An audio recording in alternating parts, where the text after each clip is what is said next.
선생님 안녕하세요. 네, 안녕하세요. 선생님 지금 앞에 있는 게 뭔가요? 아, 요거요. 너무 귀엽지 않아요?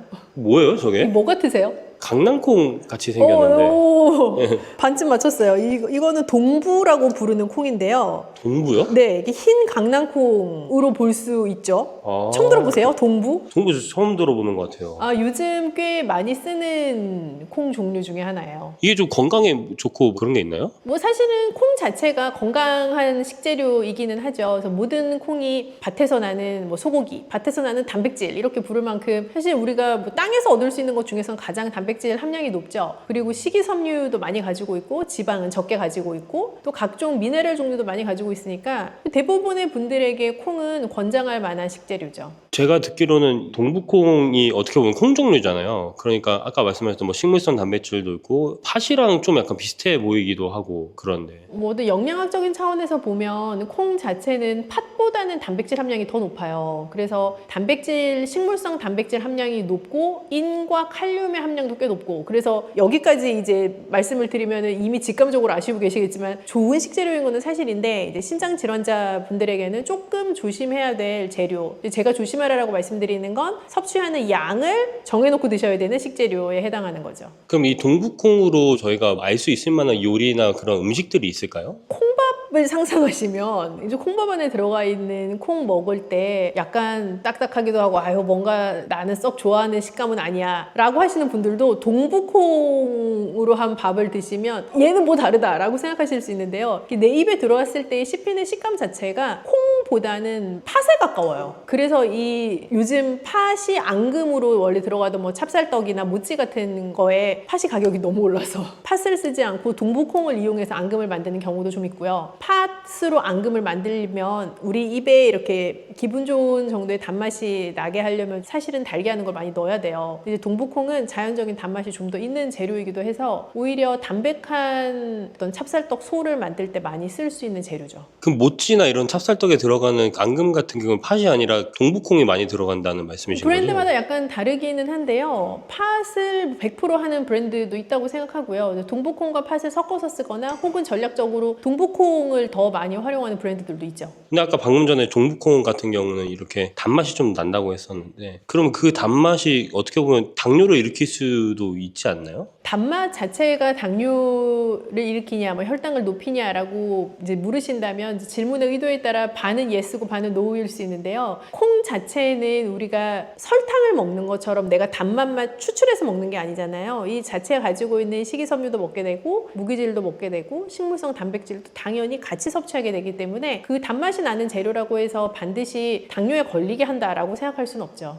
동부콩에 있는 효능을 조금 더 알 수 있으면 좋을 거예요. 또 어떤 효능이 또 있을까요? 다른 콩들도 마찬가지이긴 한데 콩 자체는 항산화 성분이 꽤 많아요. 우리가 항산화 성분이라고 하면 내 몸이 노화가 되는 과정에서 자연스럽게 나타나는 산화 작용을 항산화, 조금 막아줄 수 있는, 속도를 늦춰줄 수 있는 성분이라는 건데요. 콩에 특히 많은 게 폴리페놀도 많고 인삼에 우리가 들어있는 걸로 잘 알려진 사포닌 성분도 콩에 소량 들어가 있어요. 그래서 그런 항산화 성분을 콩이 많이 가지고 있기 때문에 콩을 다양한 종류를 드시는 것은 일반적인 건강인에게는 굉장히 추천할 만한 방법이죠. 동부콩이 가지고 있는 그 효능들이 있는데 특히 어떤 분들한테 이게 효능을 더 극대화할 수 있을까요? 어떤 질환이 있는 분에게 동부콩을 뭐 마치 약처럼 추천할 수 있냐라는 의도이시라면 사실 그렇게 추천드리기는 조금 힘들고요. 채널에서 보시는 구독자분들이 아무래도 신장질환 고민하시는 분들이 많다 보니까 조금 그쪽에 초점 맞춰 설명을 드리면 콩에 들어가 있는 항산화 성분은 사실 신장질환자 분들에게도 매우 필요해요. 그래서 모든 사람은 나의 세포의 산화작용 자체를 늦춰줄 수 있는 항산화 성분이 필요하기 때문에 항산화 성분이 충분한 식재료를 선택하시는 건 매우 중요하고 그런 면에서 동부콩, 콩 추천할 만한 재료이지만 너무 많은 단백질을 먹게 되면 신장에 부담이 갈 수가 있잖아요. 그래서 그 드시는 양 자체를 잘 조절하는 것이 중요한 거죠. 모찌에 있는 성분 중에 하나가 찹쌀도 있잖아요. 그쵸. 뭐 모찌에 있는 어떤 모찌뿐만 아니라 모든 떡의 가장 중요한 재료 중에 하나가 쌀이죠.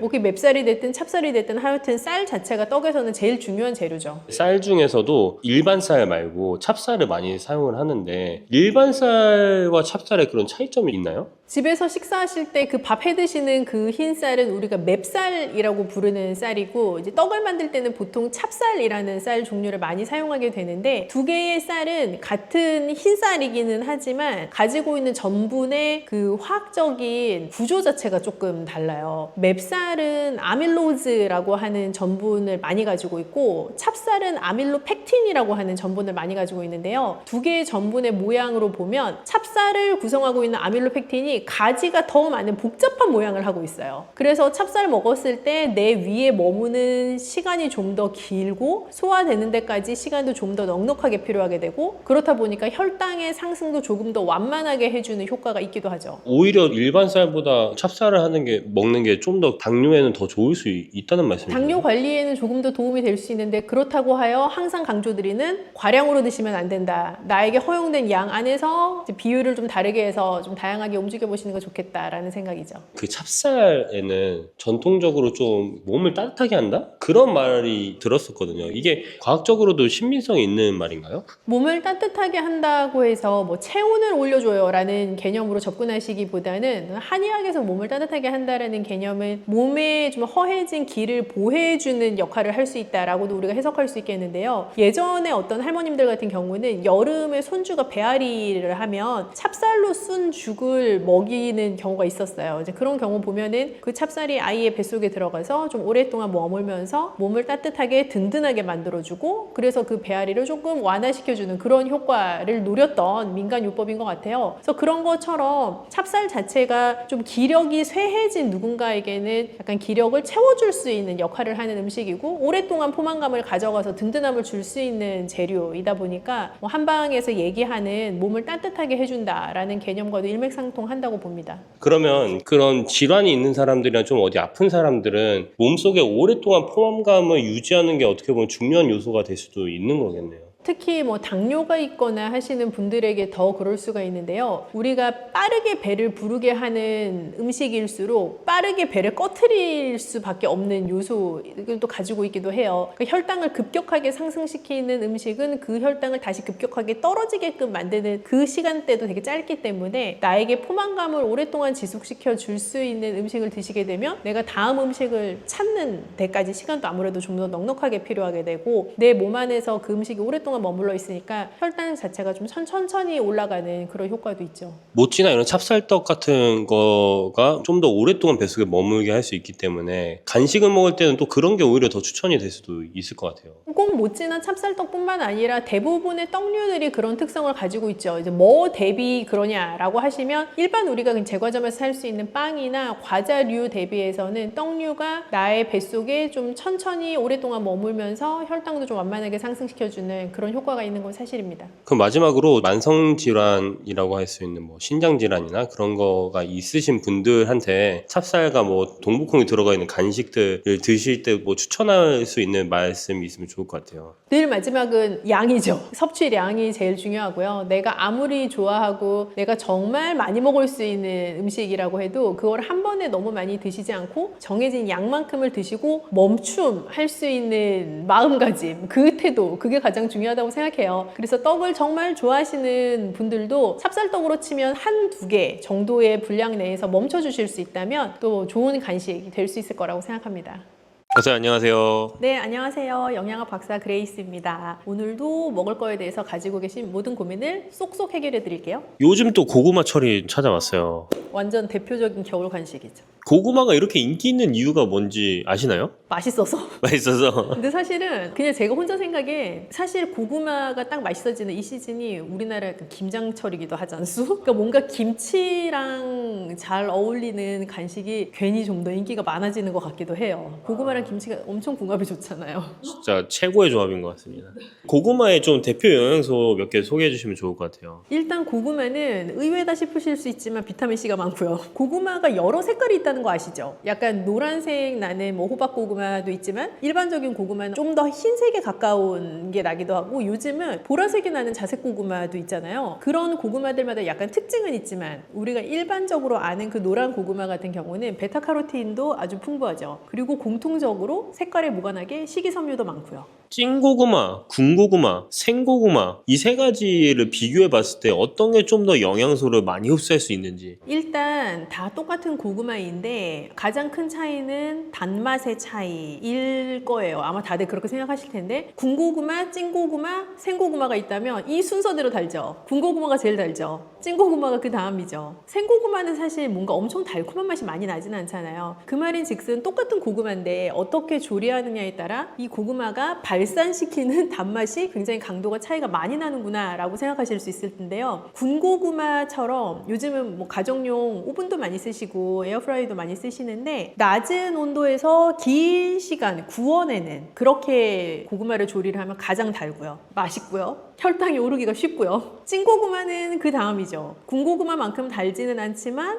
생고구마보다는 달죠. 생고구마 같은 경우는 약간 잘못 먹으면 속이 아린다라고 말씀하시는 분들이 계시거든요. 그래서 아삭아삭한 느낌으로 먹을 수는 있지만 예민하신 분들은 속이 살짝 불편한 감을 느끼실 수도 있어요. 영양소 같은 거는 좀 차이가 없나요? 영양소 차이는 있을 수 있는데 일단 고구마 자체는 아까 제가 말씀드린 뭐 비타민 C가 많아요, 베타카로틴 많아요 하는 거를 넘어서서 탄수화물 근원이죠. 그래서 복합 탄수화물을 줄 수 있는 좋은 식재료인데 복합 탄수화물을 줄 수 있다라는 건 군고구마든 찐고구마든 생고구마든 사실 동일해요. 그리고 열을 가하지 않았기 때문에 생고구마가 고구마 고유의 비타민 C를 가장 잘 보존하고 있기는 하고요. 어찌 되었건 간에 그 영양소의 어떤 게 수용성에서 파괴되는 것이 아닌 이상에는 탄수화물 공급체의 입장에서는 사실 동일하죠. 그렇기 때문에 혈당을 올리는 속도의 차이는 있죠. GI 지수에는 차이가 있습니다. 군고구마의 그 혈당을 억제시킬 수 있을 만한 그런 방법이 있을까요? 고구마의 단맛이 군고구마의 단맛이 인위적인 단맛은 아니잖아요. 그러니까 자연 당을 끌어낸 조리 방식으로 조리를 했기 때문에 단맛이 극대화가 된 형태의 고구마인데 그렇게 자연 당이 극대화되는 식재료를 내가 맛있게 먹고 혈당이 오를까봐 걱정이 되신다면 단백질이나 좋은 지방산을 같이 드시는 게 좋은 방법이에요. 예를 들면 고구마 드실 때 귤을 막 까서 먹는 둘도 사실 같이 먹으면 맛있거든요. 고구마 먹을 때 탄산음료를 막 마시는 그런 조합보다는 고구마를 드시면서 혈당이 많이 오르지 않는 과일 예를 들면 토마토랑 같이 먹을 수 있다든지 고구마를 내가 닭가슴살을 같이 넣어가지고 먹는다든지 하는 그런 류의 단백질과 고구마를 같이 먹을 수 있는 방법 고구마 샐러드를 만들 때 올리브유를 드리즐 한다든지 해서 좋은 지방산과 고구마를 같이 먹을 수 있는 방법 그런 방법을 택하시면 혈당을 급히 올리는 것을 조금 예방할 수 있죠. 이 고구마를 제가 호박고구마를 사서 했더니 이렇게 예쁜 색깔이 되었다는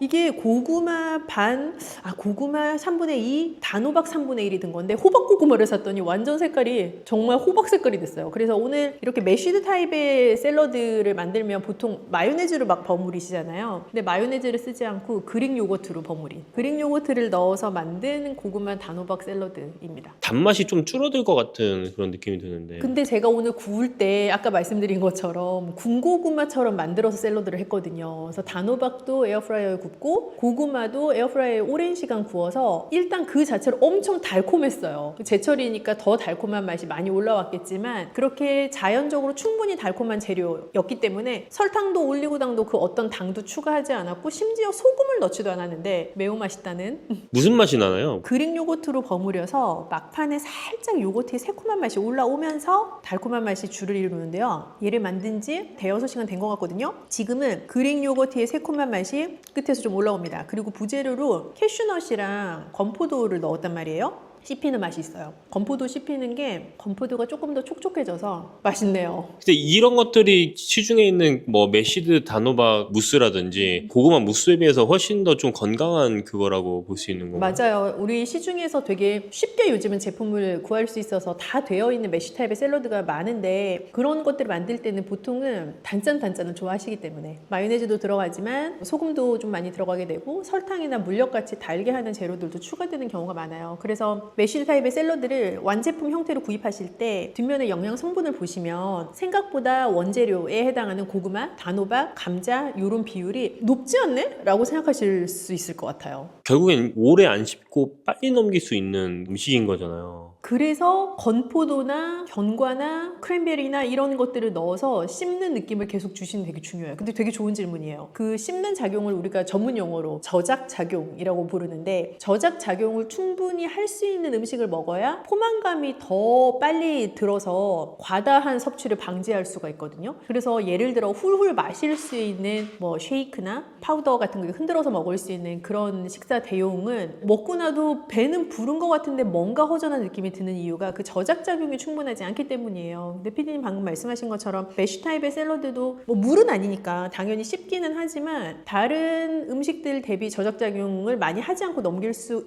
있기도 하거든요. 이제 그럴 때 그걸 방지해 줄 수 있는 게 견과류나 적당한 말린 과일을 쓰는 거죠. 그럼 이 자세한 레시피 같은 거를 좀 알려면 저 어떻게 해야 되나요? 우리가 이 채널에서 레시피를 다 보여드리지를 못해서 답답한 마음에 채널을 하나 개설했지 뭐예요? 그래서 예스그레이스 채널로 놀러 오시면 지금 이 메뉴에 대해서 제가 만들면서 보여드리고 또 그 요리들 보시면서 재밌는 얘기도 들으실 수 있으니까 많이 놀러 오세요. 건강에 고민이 있으신 분들은 운동이랑 병행하면서 먹고 싶어 할 것 같은데 운동 전후 언제 먹는 게 제일 좋을까요? 몸 만들게 하시거나 다이어트 하시는 분들이 가장 대놓고 먹는 3대 재료가 우리나라에선 특히나 닭가슴살, 방울토마토, 고구마가 3대 재료인 것 같아요. 뭐 트렌드가 거의 그렇게 굳혀져 가는데, 고구마는 탄수화물을 꼭 먹어야 되거든요. 그래서 탄수화물을 복합 탄수화물 형태로 공급해 줄 수 있는 식재료이면서 몸 만들기, 다이어트 뭐가 됐든 하다 보면 사실 단 거 되게 먹고 싶은데 잘 못 먹잖아요. 근데 고구마가 주는 자연적인 단맛으로 나의 입맛도 살짝 보강하고 그런 느낌도 있죠. 그래서 운동 전에 드시려면 소화가 아주 빠르게 되는 식재료가 아니기 때문에 넉넉하게 시간을 좀 두고 드시는 게 좋아요. 1시간, 1시간 반 이상 운동과의 텀을 좀 두시고 드시고, 운동이 끝나고 나서는 밤고구마보다는 좀 호박고구마처럼 무르고 쉽게 흡수될 수 있을 것 같은 그런 고구마를 선택을 하셔서 두유랑 같이 갈아서 드시거나 편안하게 드실 수 있는 형태로 만들어서 드시면 더 좋죠. 근데 운동하고 나서 이런 흡수가 빨리 되는 걸 먹어야 되는 이유가 따로 있나요? 흡수가 빨리 되는 복합탄수화물의 형태를 운동 후에 먹어주시면 운동을 통해서 내 근육에 쌓여있던 글리코겐이 이미 다 소진이 된 것을 조금 빠르게 보충해 줄 수 있는 효과가 있어요. 운동하고 나면 이런 통증이 막 오잖아요. 네네네. 젖산이 막 쌓인다고 네. 하나? 그런 거를 좀 없애는데도 좀 도움이 될 수 있나요? 여기 잘 먹으면? 젖산이 근육의 통증으로 인해서 쌓이고 나면 그건 자연적으로 이제 없어지는 과정을 거치는데, 젖산을 빨리 없앨 수 있는 음식이라고 얘기하면 사실 약간 애매할 수는 있지만 내 근육의 원상태로 빠르게 회복시켜 줄 수 있는 음식이라고 생각한다면 좀 무른 형태의 고구마 혹은 홍시 이런 것들은 좀 해당 사항이 있죠. 글리코겐 자체를 좀 빠르게 보충해 줄 수 있는 음식이기도 하니까요. 고구마도 종류가 굉장히 많이 있잖아요. 어떤 게 더 건강하게 먹을 수 있는 고구마인지 궁금해요. 사실 고구마라고 하면 기본적으로 가지고 있는 복합 탄수화물 공급체라는 면에 있어서는 동일하고요. 그런데 색깔에 따라서 가지고 있는 우리가 파이토케미컬이라고 부르는 생리활성 물질 자체가 조금 다를 수 있어요. 우리 주황색을 진하게 띈 것은 베타카로틴이 많은 것이다 라고 말씀드렸잖아요. 그래서 자색 고구마는 짙은 보라색에 해당하기 때문에 안토시아닌이 많아요. 그래서 색깔이 백색 고구마가 아닌 뭐 주황색 고구마 혹은 자색 고구마 이렇게 뚜렷한 색깔을 가지고 있는 고구마는 색깔 자체에서부터 오는 파이토케미컬을 가지고 있는 고구마에 해당하죠. 박사님 같은 경우는 어떤 타입을 좋아하시는지 근데 어렸을 땐 밤고구마 좋아했거든. 근데 지금은 호박고구마가 이유가 있나요? 좀 잘 넘어가죠. 아, 잘 넘어가서. 네, 그리고 예전에는 약간 이렇게 무른 식감을 별로 안 좋아해서 밤고구마 좋았는데 지금은 뭔가 좀 달콤하고 말랑말랑하고 그런 게 좋더라고요. 재밌게 드시려면은 호박고구마를 좀 추천할 수도 있겠네요. 이건 정말 개인 취향인데 밤고구마의 그 포삭포삭한 느낌을 좋아하시는 분이 계신 것 같고, 약간 호박고구마나 요즘 좀 뭐 꿀고구마 이렇게 부르는 것처럼 좀 부드럽고 몰캉몰캉한 느낌을 좋아하시는 분들이 계신 것 같아요. 근데 뭘 드시든 고구마는 복합 탄수화물을 공급해 줄 수 있는 좋은 재료니까 천천히, 너무 속에 빠르게 축적돼서 내 속을 부대끼거나 버겁게 하지 않도록 천천히 좋아하는 액체 같이 곁들이시면 좋을 것 같아요. 뭐 티랑 드셔도 좋고 물도 좋고요. 이런 질문이 있네요. 당 조절 중에서 빵이랑 고구마가 있는데 어떤 거를 선택하는 게 좋은가? 당뇨를 고민하시는데 빵도 먹고 싶고 고구마도 먹고 싶고 오늘 하나 골라야 돼 라고 하면, 요즘 빵도 건강빵이 워낙 많아서 제가 딱 하나 골라서 드릴 수는 없지만 일반적인 케이스라면 버터도 들어가고 뭔가 또 다른 뭐 유크림도 들어가고 한 빵보다는 복합탄수화물과 자연당으로 구성되어 있는 고구마가 조금 더 건강한 선택이 될 가능성이 높죠. 고구마 자체는 우리 정말 땅에서 나는 굉장히 좋은 간식거리이자 뭐 밥 대용으로도 충분히 좋은 영양소를 가지고 있는 식재료 원재료인데요. 너무 맛있다 보니 많이 드시지 않는 거로 주의하는 게 제일 중요한 것 같아요. 그래서 제철 고구마 많이 드시고 올 겨울도 따뜻하게 좋은 시간들 많이 보내시기 바랍니다. 네, 박사님 안녕하세요. 네, 안녕하세요. 영양학 박사 그레이스입니다. 잘 계셨나요? 여러분의 영양에 대한 모든 고민을 오늘도 쏙쏙 해결해 드릴게요. 요즘 이제 겨울이니까 감에 대해서 관심을 갖는 분들 진짜 많았어요. 완전 가을 과일의 대표적인 거죠, 감. 감에는 어떤 영양소가 있는지 좀 말씀해 주실 수 있을까요? 감 무슨 색? 주황색. 그렇지. 그래서 주황색 채소 과일에 많은 건 우리 베타카로틴이라고 몇 번 얘기했었죠. 그래서 베타카로틴이 감에도 굉장히 풍부하고요. 그리고 의외로 우리가 새콤한 과일이 비타민 C가 많다고 생각하시는 분들이 많으신데 감이 비타민 C가 진짜 많아요. 그래서 베타카로틴과 비타민 C가 감에는 아주 풍부하다라고 생각을 하시면 될 것 같고 우리가 천연 당분이라고 하는 자연 당 성분도 감에 굉장히 많아요. 그래서 감에서 단맛이 나는 건 내가 설탕을 뿌리지 않았지만 그 감 자체가 가지고 있는 고유의 당 성분이 많기 때문이기도 하죠. 감으로 인해서 만들어지는 게 진짜 많잖아요. 단감이 있고 홍시가 있고 연시가 있고 곶감이 있는데 종류가 진짜 많은데 영양소 관점에서 봤을 때 이 중에서 어떤 게 제일 좋은지 잘 모르겠어요. 피디님 뭐 좋아하시는데요? 그 중에? 저는 곶감이랑 홍시를 좋아해요. 뭐 단 거 좋아하시네. 사실 그 감이 감나무에서 딱 열려있는 그 순간의 감은 사실 단감에 가깝고요. 그 단감을 우리가 먹을 때 떨다라는 표현을 하시는 분들이 계시잖아요. 단감 자체는 후숙이 완벽하게 되지 않으면 떨다. 탄닌으로부터 오는 그 떫은 맛이라는 게 나기가 쉽고 대신 단감 자체는 비타민C가 굉장히 많은 감 종류예요. 근데 그게 후숙이 되어 갈수록 우리가 연시, 반시라고 부르는 반쯤 후숙된 거, 홍시, 진짜 완전 후숙된 거, 그리고 말린 거, 곶감 이렇게 생각을 하시면 되는데 이게 후숙이 돼서 단맛이 많이 나면 날수록 단위 중량당 당분의 함량이 굉장히 높고 모든 영양소가 농축될 수 있다라는 문제? 아닌 문제가 있습니다. 그래서 곶감 아까 좋아하신다고 하셨는데 곶감은 칼로리도 높고요. 당분도 굉장히 높고 우리 또 신장 고민 있는 시청자들이 많으신데 칼륨 함량도 굉장히 높아요. 근데 홍시, 연시 이 친구들은 우리 감 먹을 때 이렇게 실같이 나오는 거 있잖아요. 그래서 식이섬유 함량이 높은 편이죠. 지금 얘기로 들어봤을 때는 곶감이 가장 위험하다고 볼 수도 있겠네요. 당뇨가 있으시거나 신장질환이 있으신 분들은 곶감이 위험하죠. 많이 드시면 안 돼요. 한 개 정도. 하루에 한 개. 근데 하루에 한 개를 약처럼 꾸준히 안 드셔도 되고요. 그냥 가끔 먹고 싶을 때 한 개 정도. 감이 신장 건강에도 좋다고 제가 들었거든요. 근데 방금 얘기했을 때 곶감이 또 신장에 또 안 좋다고 얘기하니까 좀 약간 헷갈리는 부분이 있어요. 이게 감의 종류에 여러 가지가 있다라고 방금 설명을 드린 것처럼 곶감은 칼륨이 굉장히 농축되어 있는 형태 그리고 당분도 높은 형태이기 때문에 곶감은 일단 살짝 피하시는 게 좋고요. 감 중에 만약에 택하겠다라고 하시면 칼륨 함량이 그래도 적정량이면서 조금 달콤한 맛을 느끼실 수 있는 게 홍시 정도이지 않을까 하는 생각이에요. 감을 좀 건강하게 먹을 수 있는 방법이 있으면 좋을 것 같아요. 감 샐러드 드셔보셨어요? 감 샐러드요? 단감을 가지고 만들기가 되게 좋은 메뉴인데 감을 이렇게 얇게 썰어요. 우리 왜 감 되게 통통하게 썰어서 먹잖아요. 그러지 말고 이렇게 약간 슬라이스 하듯이 얇게 썰고 초록 채소들 있죠. 근데 향이 좀 센 거 요즘 루꼴라 이런 것도 많이 드시는데 산나물도 포함인가요? 산나물? 그거는 생 샐러드로 먹기도 살짝 애매할 수가 있고 너무 향이 강해서 루꼴라 아니면 양상추? 로메인? 이런 것들이랑 같이 그 감 슬라이스를 얹어서 리코타 치즈 같은 거 곁들여서 드시면 되게 맛있어요. 감이랑 치즈의 조합이 되게 좋아요. 감과 리코타 치즈, 뭐 감과 크림 치즈 이런 조합들이 되게 근사한 조합이에요. 곶감 같은 경우는 어떻게 먹으면 좋을까요? 사실 나 안 드셨으면 좋겠는데 정말 너무 좋다, 먹고 싶다 하시는 분들은 우리가 당분이 너무 높은 걸 먹을 때 그 당분이 나의 몸에 주는 영향을 최소화하고 싶다면 일단 단백질을 곁들이면 좋다라고 머릿속에 넣으시면 가장 간단해요. 그래서 요즘은 곶감도 안에 치즈나 견과류 같은 거 넣어가지고 곶감 말아낸 것들 있는데 그런 거는 조금 더 곶감이 가지고 있는 높은 당 성분을 조금은 낮추어서 흡수시켜 줄 수 있는 장치? 그런 재료와의 조합인 거죠. 홍시 같은 경우는 어떻게 먹으면 좋을까요? 홍시는 자칫하면 앉은 자리에서 한 10개도 먹을 수 있잖아.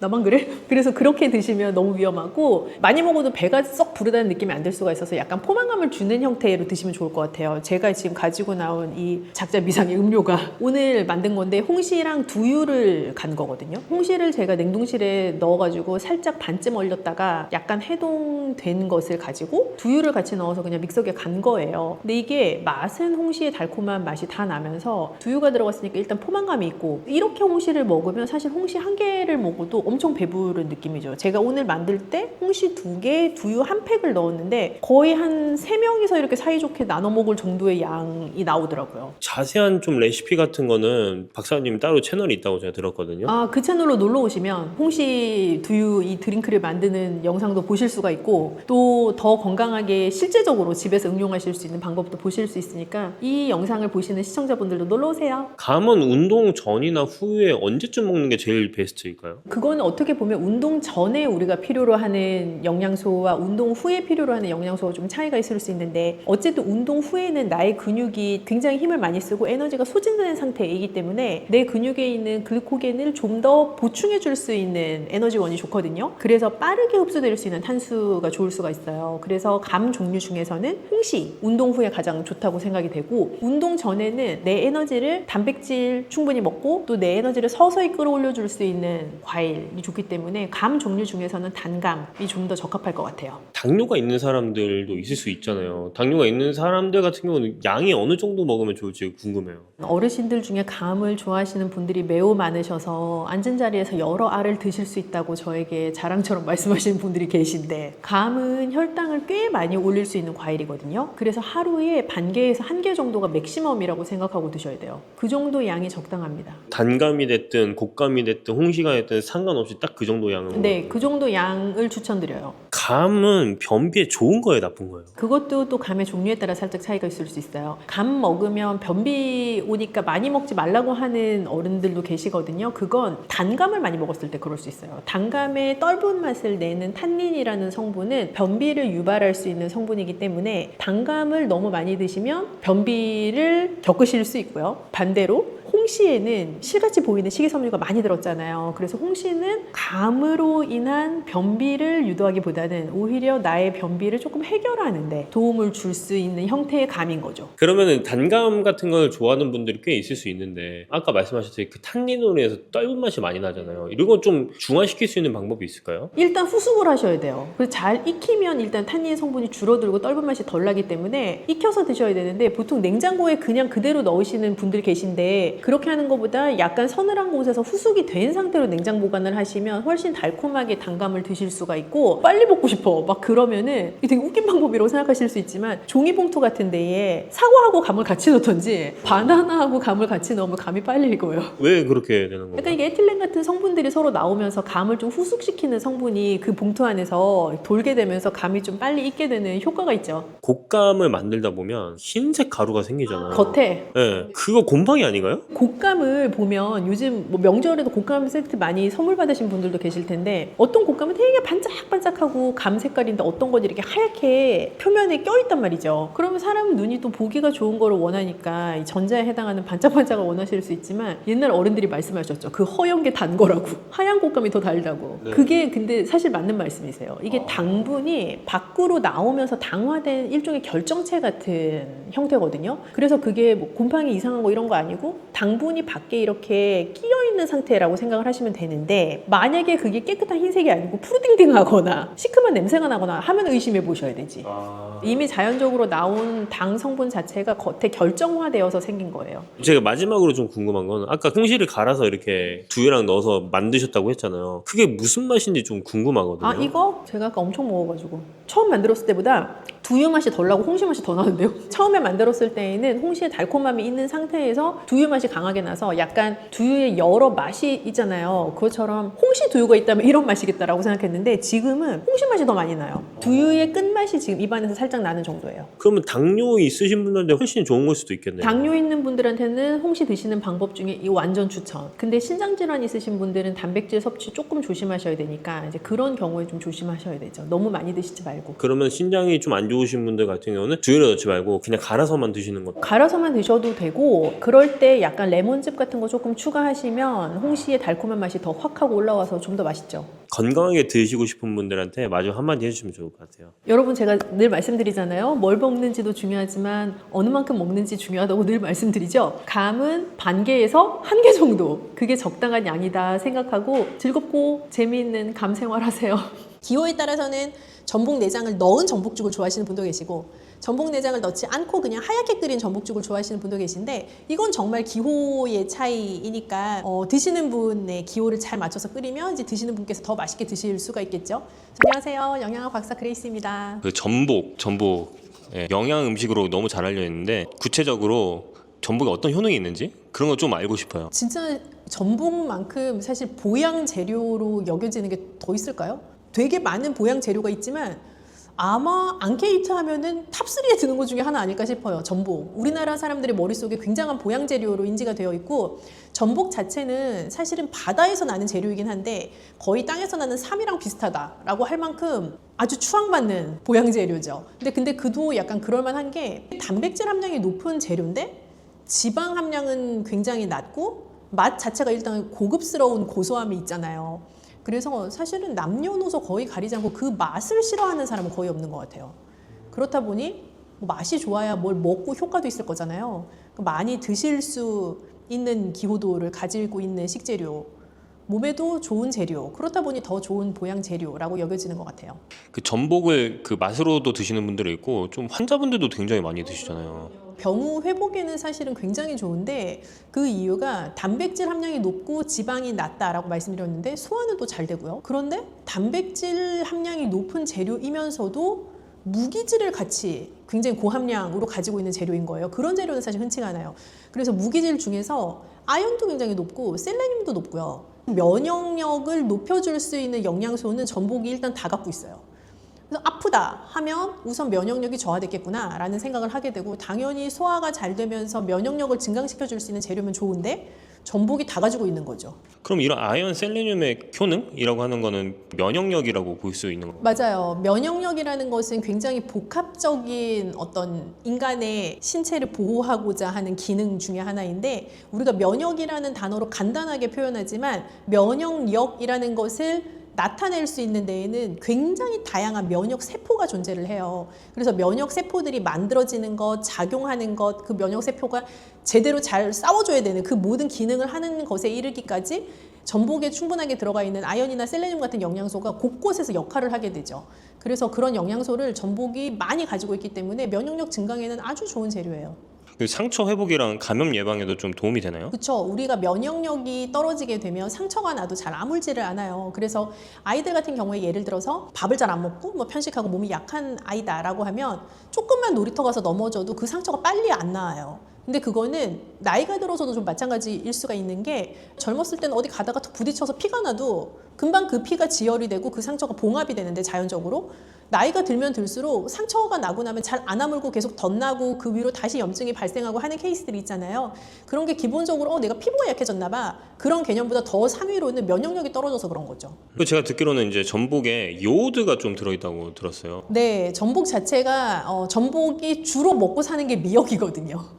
미역 자체가 요드가 높은 식재료이다 보니까 당연히 전복도 요드가 높은 식재료에 해당을 할 수밖에 없고요. 그래서 요드도 우리가 면역력에는 되게 중요한 영양소예요. 그래서 전복 자체가 더 좋은 재료가 되기도 하죠. 소화가 잘 되고 고단백이라고 말씀해 주셨잖아요. 특히 노인분들한테 어떤 점이 더 좋은지 한 번 더 깊게 얘기해 주시면 좋을 것 같아요. 우선 단백질을 꾸준히 적정량만큼도 충분히 드시라고 말씀을 드리지만 고단백 식품이 소화가 잘 안 되는 경우도 있을 수 있어요. 예를 들어서 뭐 삼계탕도 우리가 젊은 분들에게는 되게 소화 잘 되는 보양식 고단백 식품이라고 여겨지지만 어르신들은 삼계탕 드시고 나면 너무 포만감이 있거나 혹은 좀 약간 기름지다라고 느껴져서 화장실에 가신다거나 하는 케이스들도 있거든요. 그런 게 다 소화 흡수가 충분히 되지 않는다라는 것의 반증이기도 한데 전복은 단백질 함량이 높지만 소화가 용이한 재료이기 때문에 단백질을 먹는 이유인 내 몸에 단백질을 채우고자 하는 그 역할을 충분히 해줄 수 있는 재료에 해당하죠. 그래서 어르신들이 정말 아주 고품질의 단백질, 양질의 단백질을 드시고 싶다라고 할 때 전복은 굉장히 좋은 재료예요. 근감소증 예방하는 데도 좀 도움이 될 수 있고 근육을 잘 관리하는 데에도 충분히 도움이 될 수 있는 재료이죠. 그리고 이제 하체 운동을 하면서 먹으면 또 하체 근육이 또 늘 수도 있고 연골에도 좋을 수도 있는 그러면 이 전복죽도 어떤 레시피로 하느냐에 따라서 맛이 달라질 수 있잖아요. 그래서 전복죽을 좀 맛있게 끓이는 박사님만의 그런 노하우가 좀 있을지. 일단 그 전복은 크고 싱싱한 게 좋은데요. 클수록 기하급수적으로 비싸지잖아요. 그런 재료잖아요. 그래서 적정한 가격의 전복을 싱싱한 걸 잘 선택을 하시는 게 일단 중요할 것 같고, 세척을 깨끗하게 잘 하시는 거, 손질을 잘하는 거, 그런 기본적인 지침을 잘 지켜야 되는 식재료에 해당해요. 기호에 따라서는 전복 내장을 넣은 전복죽을 좋아하시는 분도 계시고, 전복 내장을 넣지 않고 그냥 하얗게 끓인 전복죽을 좋아하시는 분도 계신데, 이건 정말 기호의 차이이니까 드시는 분의 기호를 잘 맞춰서 끓이면 더 맛있게 드실 수가 있겠죠. 그래서 전복살을 잘 손질해서 참기름에 볶아내서 끓이기 시작을 하면 좀 더 고소한 맛을 배가시킬 수 있는 조리법이 되죠. 그러면 이런 전복죽 있잖아요. 고소한 맛을 내는 게 뭐 참기름 이런 걸 두르면 좀 더 맛이 있을까요? 그렇죠. 참기름을 둘러서 잘 손질된 전복살을 볶으면 훨씬 고소하죠. 전복죽 먹을 때 하루 적정 섭취량이나 좀 주의할 점이 있는지. 전복이 면역력 증강에도 좋고 몸에 좋다고 하니까 그러면 또 굉장한 양의 전복을 생각하실 수 있는데, 하루 한 개 정도 전복이면 되게 충분한 양이라고 생각이 들어요. 특히 너무 많은 단백질을 먹는다고 해서 그 단백질이 내 몸에 다 흡수되는 것은 아니기 때문에, 뭐 많이 드셔도 전복 2개 드신다고 1개 드신 거에 2배 효과가 나는 건 아니거든요. 그래서 하루 한 개 정도 양이면 사실 충분하다고 생각합니다. 그러니까 알레르기 있는 분들은 좀 어떻게 할까요? 알러지 있는 분들은 당연히 피하셔야 하는데, 알러지 강도에 따라 좀 다를 것 같아요. 왜냐하면 어패류, 조개류 알러지가 있으시다고 해도 전복에 알러지가 반드시 있지 않으실 수도 있어요. 그래서 조금씩 다른 방법으로 소량씩 시도해 보시고, 양을 적게 먹으니까 괜찮아? 그럼 조금 양을 늘려보시고 애들 이유식 하시듯이 그런 방법으로 접근을 하시면 또 좋을 것 같아요. 저희 구독자분들 신장에 굉장히 관심이 많으신데, 이런 전복죽을 신장에도 건강하게 하려면 어떻게 하면 좋을까요? 전복이 이제 고단백 식품이다 보니까, 또 다시 돌아가자면 단백질을 너무 과량 먹지 않는다, 한 번에 너무 많이 먹지 않는다, 이 두 가지 원칙을 지켜야 되는 재료에 해당을 해요. 그래서 너무 많은 단백질을 드시지 않도록 주의를 하시면 좋겠고, 요드도 높은 식재료이다 보니까 신장에도 사실 살짝 무리가 갈 수가 있어요. 그래서 너무 많은 전복을 한 번에 먹지 않겠다라고 생각하시면 뭐 기력 회복하시고 입맛을 돋우는 데는 굉장히 좋은 메뉴가 됩니다. 네, 그리고 근육 보강에도 좀 도움이 되고, 확실히 면역력 자체가 좋아지니까 이렇게 소량으로 시도해보는 것도 되게 좋은 것 같습니다. 좀 프리미엄 중에 프리미엄 죽을 좀 네. 전복죽이잖아요. 전복죽 어떻게 하면 맛있게 먹을 수 있을까요? 우선은 많이 많이 많이 넣어야 넣으면 됩니다. 되나요? 네네. 아, 제일 좋은 재료를 많이. 네. 질 좋은 재료 많이. 셰프님 같은 경우는 어떤 재료를 쓰시나요? 이런 전복죽이잖아요. 저는 네. 전복죽 생각하면서 죽을 좀 리서치를 해봤거든요. 네. 뭐 서울에 땡땡이가 전복죽인데 전복이 별로 없어요. 전복죽은 좀 비싼 죽이잖아요. 근데 거기라도 올리고 전복을 더 넣지. 약간 그런 피드백들이 있는 거예요. 그래서 저는 생각해, 그러면 전복을 많이 주고 가격을 조금 올리자. 너무 비싸면 안 되니? 그럼 남는 게 있을까요? 그래서 이제 직거래나 뭐 그런 것들도 있으니까, 그래서 네. 이제 좀 많이 찾아봤죠. 완도에서 대전복들도 생각보다 싸더라고요. 네, 이거 꿀팁이네요, 이거. 네, 구독자분. 그래서 요 조그만 전복들 있잖아요. 근데 여기는 이만해요. 그래서 이제 큰 전복들이 더 맛있잖아요, 원래는. 네. 그래서 그런 것들을 사용하고 있고, 그리고 이제 그 전복 내장도 잘 손질을 해서 소스처럼 만들어서 쓰고 있습니다. 네. 그럼 오늘 준비하신 재료 한번 소개해 주시죠. 메인 재료인 전복인데, 이 전복은 저희가 이제 완전 횟감 상태로 온 전복을 제가 손질한 거예요. 이 전복을 다 손질을 해서 다 썰어서 얘를 살짝 볶아서 여기 육수랑 같이 해서 냉동시킨 거고요. 그리고 얘도 이제 전복 내장인데 제가 소스처럼 만든 거예요. 그래서 이제 전복 내장도 다 손질을 해서 갈아서 그 육수랑 같이 소스를 만들어서 냉동시켜 놔서 이제 쓰고 있는 거고요. 네. 그리고 이제 야채가 5종 정도 있는 야채들이 들어간답니다. 5종이면 뭐가 들어있나요? 여기 야채는 파랗게 보이는 것들이 애호박이고요. 하얀 것들은 양파, 그리고 감자, 양배추, 그리고 당근, 이런 거죠. 뭐 비쌀 때 있고 쌀 때 있기도 하잖아요. 그래서 우선은 저 시간 날 때 다 이렇게 썰어놔서 데친 다음에 냉동을 시켜 놓거든요. 고객님들도 뭐 보시는 그 시청자님들도 집에 이제 야채들 많잖아요. 야채들 집에 가지고 안 쓴다고 하면 냉동 시켜 놨다가 나중에 죽 이렇게 해 드시면 좋을 것 같습니다. 네. 이 준비가 다 끝나신 건가요? 네, 맞습니다. 이렇게만 준비해 놓으시면 전복이 손질하는 게 좀 시간이 오래 걸려요. 그러다 보니 이제 보이지만 복잡하죠.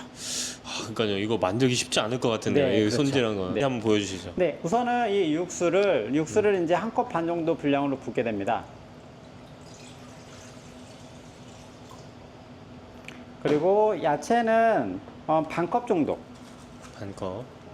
이 죽밥은 아까 육수처럼 한 컵 반 정도 분량으로 밥을 넣어주시면 되고요.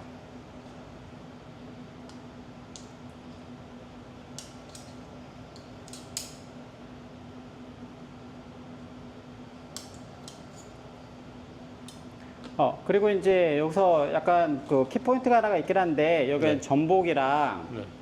전복 내장이 있잖아요. 네. 근데 얘를 지금 이게 거거든요. 그래서 얘가 지금 덩어리로 되어 있지만 좀 이따 끓으면서 이게 쭉 전복 내장 색감이 나올 거예요. 근데 이건 맨 나중에입니다. 아까 부추 얘는 정말 하루도 먹을 수 있는 상태예요. 네. 근데 모든 것들이 너무 투머치 끓이게 되면 약간 질겨져요. 얘가 제일 부드럽거든요. 그러니까 살짝만 익으면 되는 형태인데 처음부터 죽을 끓여주게 되면 얘가 질겨져요. 다 했을 때 얘를 마지막에 넣고 얘가 이제 다 녹으면서 이제 되게 끓을 때 끝 하면 제일 좋습니다. 네. 그럼 다 가열됐다고 했을 때면은 한 80% 정도 됐을 때. 네, 맞습니다. 정도인가요? 맞습니다. 네네. 불은 어느 정도로 하세요? 한 불은 집에서 하면 약 사이로 그냥 은근하게 끓여주시는 게 제일 좋을 것 같습니다. 그럼 이걸 지금 바로 끓이기만 하면 바로 시작이에요? 네, 맞습니다. 그러면 나중에 이제 그 전복 내장 색깔이 나오면서 예쁜 전복죽이 되죠. 오늘 얘기를 다 들었는데 네. 이건 진짜 쉽지 않을 것 같아요. 이거는 그래- 진짜 이건 그런가요? 일반인이 하기 쉽지 않을 것 같고 네. 그냥 다지는 부분에서 네. 그런 건데 근데 뭐 그 세트 같은 게 있으면 또 할 수도 있겠지만 네.